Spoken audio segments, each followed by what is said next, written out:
하이델베르그 유리문답 102번이고요. 계속해서 그 10계명 3계명에 대하여서 보고 있습니다. 10계명 3계명은 하나님의 이름을 망령되이 일컫지 마라. 하나님의 이름을 망령되이 일컫는 것을 하나님은 죄 없다 하지 아니하신다라고 했었어요. 근데 그 망령이라는 단어가 악하다. 또 그 악을 좀 더 구체적으로 표현해보면 헛된 것이 악이에요.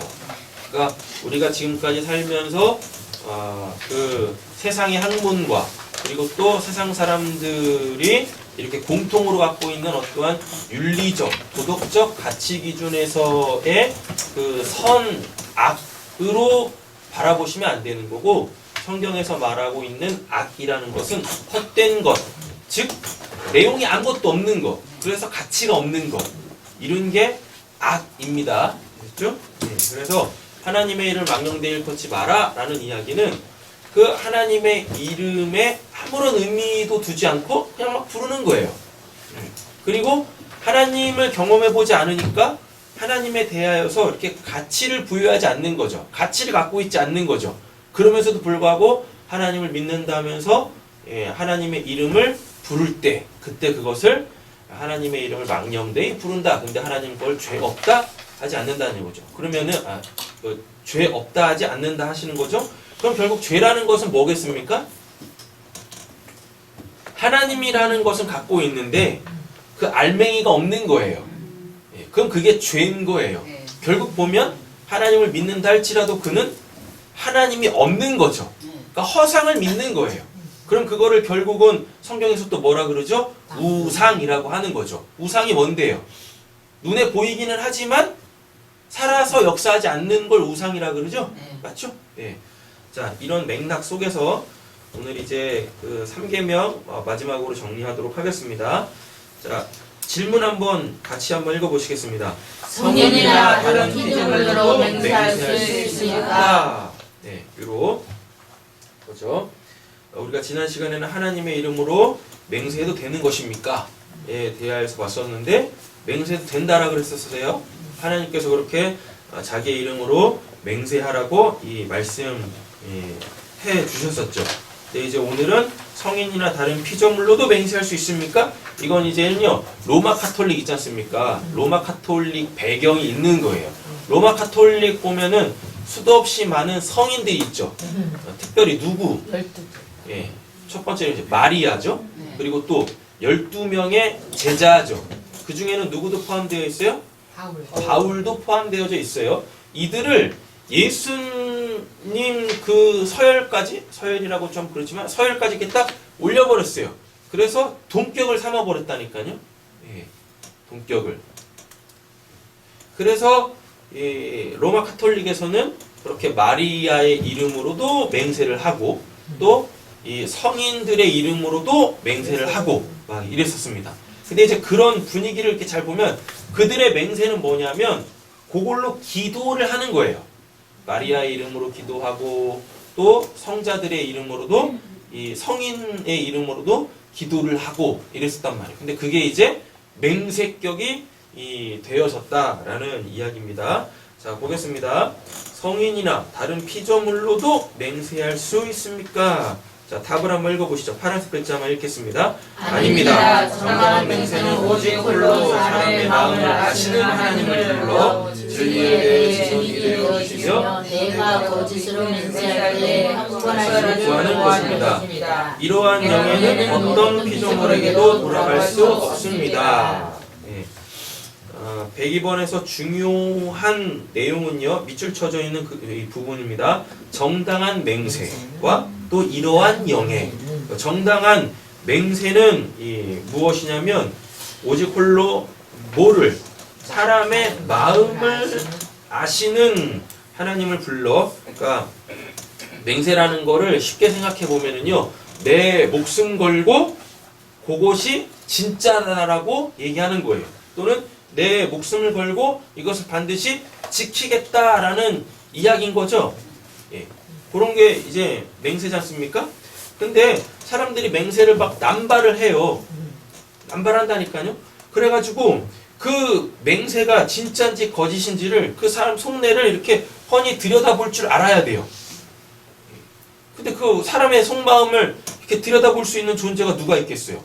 뭐 물길 뭐지? 10길 물속은 알아도 한 길 사람들은 모른다라고 하는데 맞잖아요. 근데 성경은 하나님에 대해서 우리에게 이런 설명들을 하고 있습니다. 하나님은 뭘 보신대요?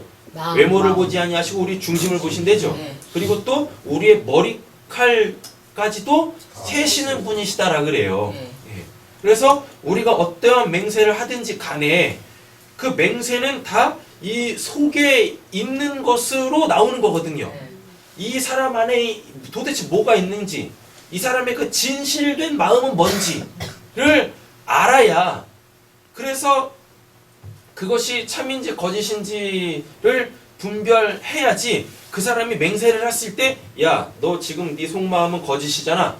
그렇기 때문에 그 거짓에 대한 형벌을 할 수 있는 거고, 네 마음이 진실되네. 너 마음 속에 있는 것이 그거 진짜네. 라고 했을 때 그거를 보증해 줄 수가 있어야 돼요. 증언해 줄 수가 있어야 돼요. 그런 분은 하나님밖에는 안 계신다라는 이야기인 거죠.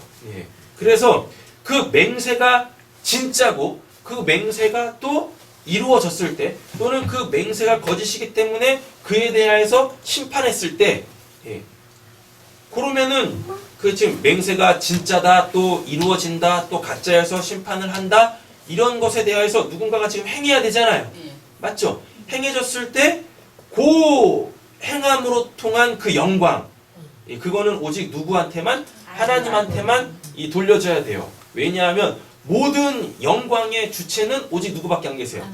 하나님밖에 안 계시기 때문에 그렇다라는 것입니다. 비록 맹세를 해서 지켰다 할지라도 그것이 진실되기 때문에 하나님께서 그것을 증언해 주신 거잖아요. 맞죠? 그래서 우리가 이 진실을 이야기한다 할지라도 또 어떤 맹세를 지켰다 할지라도 그것의 결과에 따르는 영광은 오직 하나님께서만 받으셔야 한다라는 이야기입니다. 자, 로마서 9장 1절 읽겠습니다. 내가 그리스도 안에서 참말을 하고 거짓말을 아니하노라. 나에게 큰 근심이 있는 것과 마음에 그치지 않는 고통이 있는 것을 내 안심이 생존하여서 나와 더불어 증언하노니 라고 되어 있습니다. 요즘 사도 바울이 이야기하는 거겠죠. 로마서니까 내가 누구 안에서? 그리스도 안에서 참말을 하고 거짓말을 아니하노라 라고 이렇게 이야기하고 있습니다. 자, 고린도후서 1장 23절 읽어보겠습니다. 내가 내 목숨을 걸고 하나님을 불러 전하시지 않으니 내가 다시 고린도에 가지 아니한 것을 너희를 안두려 합니다. 그죠? 예. 참말을 한다라 그러죠. 그리고 또 목숨 걸고 하나님을 불러 증언하게 하시노니 이게 지금 맹세잖아요. 맹세의 내용은 뒤에 붙는 거고 뭐요? 고린도에 가지 아니한 것은 예. 내가 다시 고린도에 가지 아니한 것은 너희를 아끼려 함이라 라고 이렇게 요게 이제 내용이겠죠. 그거에 대하여서 하나님이 보증하신다고요. 왜? 이 바울의 마음이 진실되기 때문에 라는 것입니다.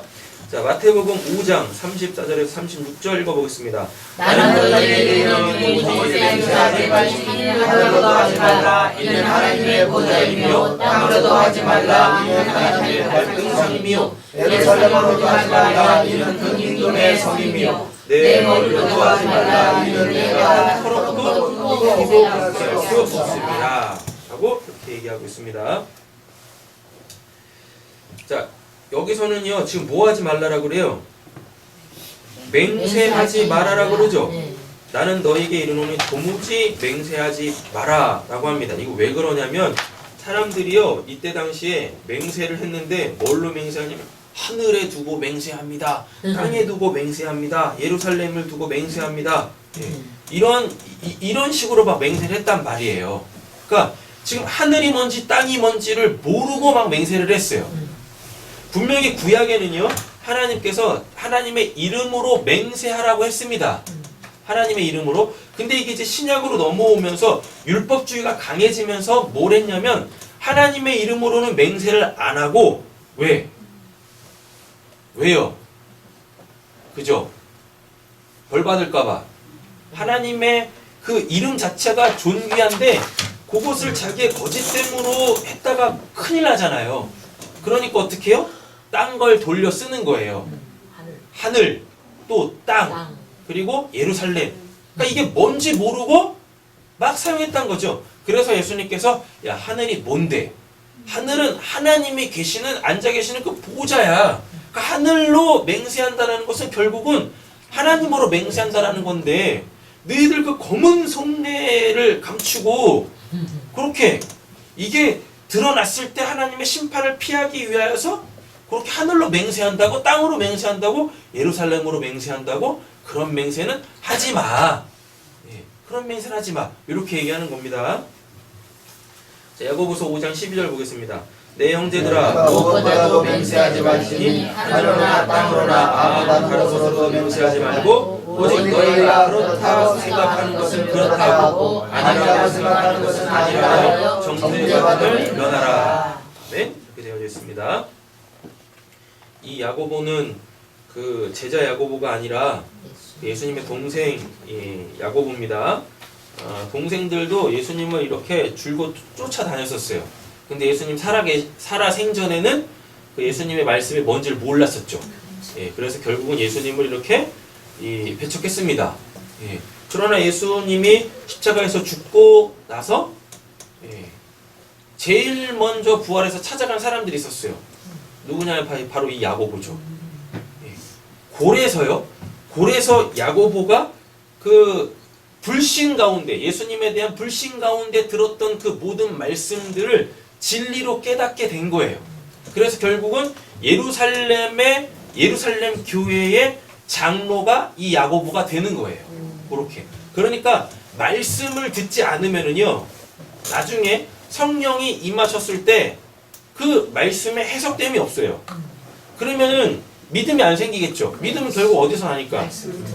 말씀을 들으면서 나는데, 들은 게 없는데 성령이 임해봐요. 성령이 뭘로 내 삶 속에 역사하겠냐고요. 맞죠?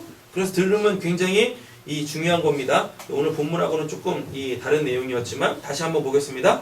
내 형제들아, 무엇보다 맹세하지 말지니 라고 돼 있죠. 하늘로나 땅으로나 아무것으로도 맹세하지 말고 라고 돼 있습니다. 이거는 지금 야고보가 산상수훈을 들었다는 얘기예요.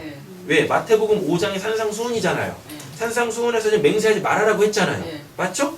그리고 그 이후의 내용들도 쭉 알죠.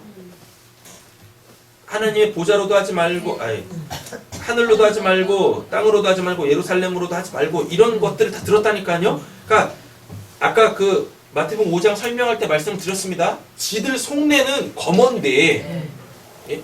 근데 이건 지금 자꾸 이렇게 거짓되게 뭔가를 알리긴 해야 돼. 그래서 나의 어떤 이익을 가져야 되는 거죠. 그잖아요. 맹세를 우리가 대부분 어떻게 해요? 맹세 어떨 때요? 그럴 때 하잖아요.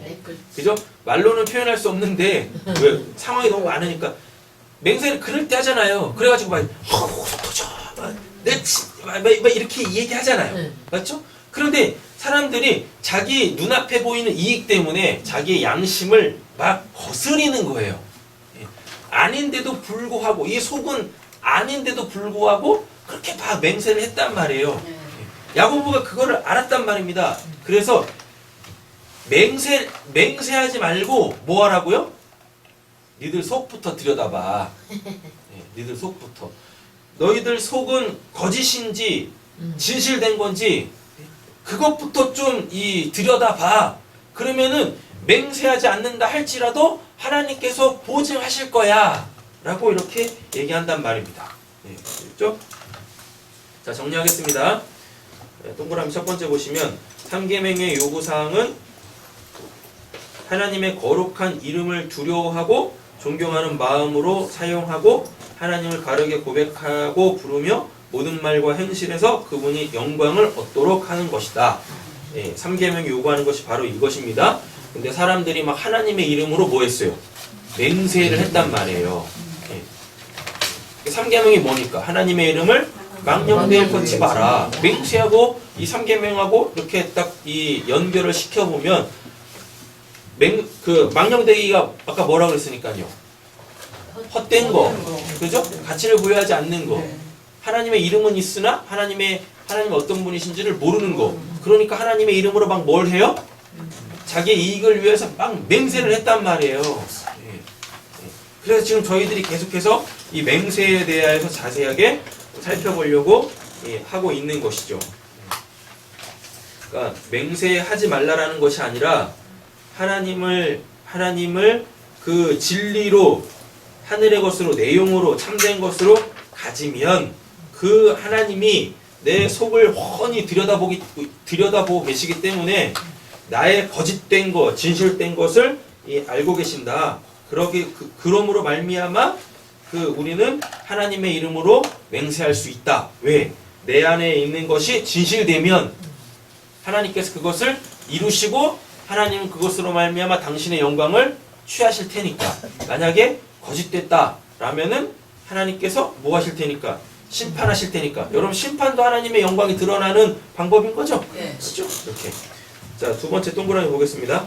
우리는 오직 참되신 하나님의 이름으로만 맹세해야 한다. 하나님께서 오직 그만이 두려워하며 예배해야 할 분이시므로 오직 그로 말미암아서만 맹세할 것을 생각하시기 때문이다. 또한 하나님께서는 다른 누구의 이름으로도 맹세하지 말 것을 충동적으로 금하시기 때문이다. 하나님께서는 이름을 불러 아뢰므로써 드리는 예배를 오직 자신에게만 드리기를 원하시며 예배로서 드리는 불과 함께 드는 자들을 정죄하신다 라고 이야기하고 있습니다. 맹세로서 그를 피조물과 함께 두는 자들을 정죄하신다. 오늘 질문이 뭐였으니까요. 성인이나 다른 피조물로도 맹세할 수 있습니까? 하나님하고 동격으로 두는 거예요. 그렇게 되면 안 된다 라는 이야기인 거죠. 자, 신명기 10장 20절 같이 한번 읽어보시겠습니다. 내가 하나님 여호와를 경외하며 그를 섬기며 그에게 의지하고 그의 이름으로 맹세하라 라고 하고 있습니다. 왜 맹세해야 돼요? 우리 안에 있는 진실된 것이 진리가 세상으로 드러나야 되잖아요. 그러므로 말미암아 하나님께서는 그 진실된 것으로 영광을 받으셔야 되는 거죠. 그러므로 말미암아 또 사람들은 뭘 하겠어요? 우리가 하나님 믿는 사람이라는 것을 알겠죠. 그렇게 우리는 세상에 하나님 믿는 사람으로 드러나게 되어지는 것입니다. 출애굽기 23장 13절 읽겠습니다. 다른 신들의 이름을 부르지도 말며 내 입에서 들리려 하지 말지니라. 아멘. 하나님을 믿는다 하면서 우리 입에서 다른 신들이 나오면 그게 곧 뭐예요? 그게 상계명 어기는 겁니다. 이렇게 하나님의 이름을 망정되게 부르는 거예요. 자, 마무리 짓겠습니다. 보라색 동그라미 2개 같이 한번 읽어보시죠. 맹세하는 하나님을 나의 마음을 아시는으로 여겨 진실에 대한 증언하시고 내가 거짓으로 맹세할 경우 나를 버리려고 그에게 구하는 것이다. 아멘. 이렇게 이 세상은요 진실된 것과 거짓된 것의 이 양립이죠. 뭐 요즘에 계속해서 그냥 온통 주말만 되면은 뭐예요? 촛불시 하잖아요. 촛불시가 도대체 왜 일어난 겁니까? 진실을 규명하기 위해서죠. 맞죠? 진실을 규명하기 위해서. 그것과 관련되어져 있는 사람들이 하나님의 이름으로 맹세합니다. 나는 그런 일 한 적이 없어요. 자기가 진짜 진실되다면 그렇게 한번 해보라고. 어떻게 되나? 무서워서 하겠어요? 그렇죠. 하나님의 이름을 안 부르는 거 보니까 거짓된 거야. 거짓된 거야. 결국 그 진실은 만천하에 폭로되어지게 되신다라는 이야기인 거죠. 이렇게 3계명과 오늘 하이델베르그 유리문답 102번을 통하여서 한 가지 우리가 우리의 신앙생활 속에서 가져야 될 것은 무엇이냐면 내가 지금 처해 있는 어떠한 상황 속에서 나는 그 진실한 것으로 참된 것으로 거짓 없이 그렇게 그 어떠한 상황을 대하고 있는가. 그래서 그곳에서 내 입장은 내가 취해야 될 것은 뭔가 내 이익보다 그것과 관련되어져 있는 내 마음의 그 진실함, 그 거짓되지 아니함, 그거를 이렇게 잘 스스로 속을 들여다보고 이렇게 거짓 없이 살아가시기를 하나님 앞에 그렇게 거짓 없이 예배하시기를 기도하시기를 간절히 소원합니다. 네. 기도하겠습니다.